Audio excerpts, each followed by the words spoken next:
Hi, so today I want to share another story with you. Today I want to talk about Camille Grammer of the Real Housewives of Beverly Hills putting the drama behind her. So let's talk about this story that's been going around yesterday about Camille Grammer and Kelsey Grammer. This is a blast from the past. I can't believe we're still talking about it, but it's a good story.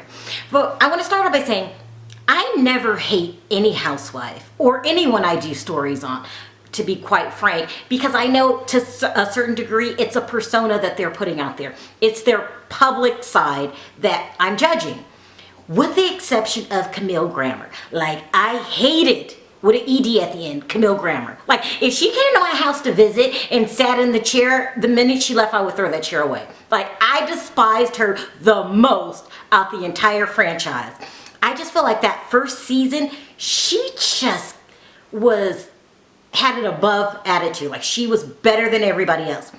But the second season that she came back, immediately I started gaining quite a bit of respect for Camille. And that's because she started dealing with some real life problems. She was very open about her problems. She was dealing with her divorce, being lonely, getting cancer. I started really liking Camille Grammer. I mean, and she might be one of my favorite housewives comeback story. And I feel bad. I feel bad that I was happy when Kelsey divorced her. I mean, what was I thinking? Divorce is worse than a death. It's worse than a death because the person is going through a spiritual death. Like, it would be over with if the person was dead. But no, divorces is like, I wish this person was dead so I don't have to deal with all this, but they're not. And that's way more difficult than the actual death, so I think, because I've never been through anyone, neither one of them, death or divorce. And I hope I never do, but that's unrealistic. One day it will be my turn.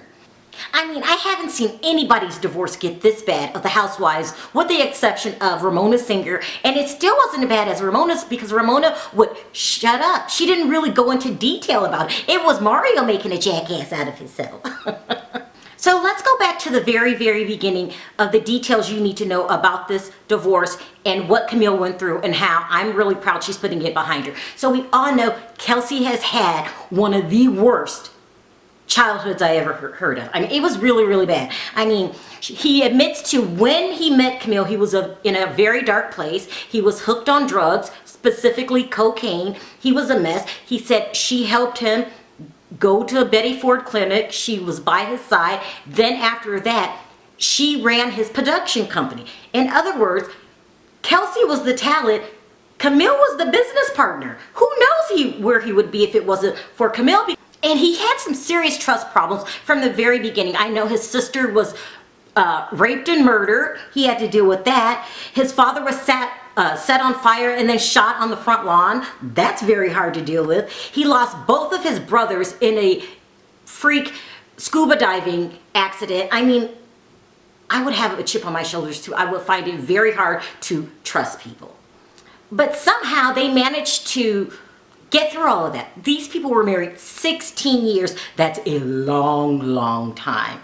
And unfortunately, their divorce had to play out on television and in interviews. These two start going on interview crazy, be on my side interviews, okay? Which is expected. Divorces get very nasty. But this one was a little too nasty. Now, we all know Kelsey cheated on Camille with Kate Walsh, I believe her name is, a flight attendant, something like that. And he told everybody that he was done with Camille before he told Camille. And then the two went on, did the worst thing possibly that you can do. They both went on publicity tours. That's what I'm calling it, a publicity tour. In Kelsey publicity tours, he said things like, she didn't marry him, she married Frazier. Camille said, he said it was over from the beginning. He never really loved her like that. He said he was miserable for years. This is the hard things to hear. And, she went on her own tour in which she said he broke up with her over the phone. When she started crying about it, he told her to grow up. Okay, he asked about the kids. She asked about the kids. He said they'll get over it. Okay, and then he said that she was more interested in fame and fortune than him. And so, it just got really ugly. In some of her interviews, she's been accused of telling the women that Kelsey had a small penis. And as a side note, I'm really ashamed to admit, I'm wondering how small is small. Like this or this? I'm just wondering. But Camille gave an interview 2 days ago in which she said that she's over all of this. She's really, really over it. She says, I was there for him during writer's strike and the cancellation of Come Back to You. She said, I stood by his side through cardiac arrest in the intensive care unit, which I read him poetry, washed his hair, and now he acts like I don't exist.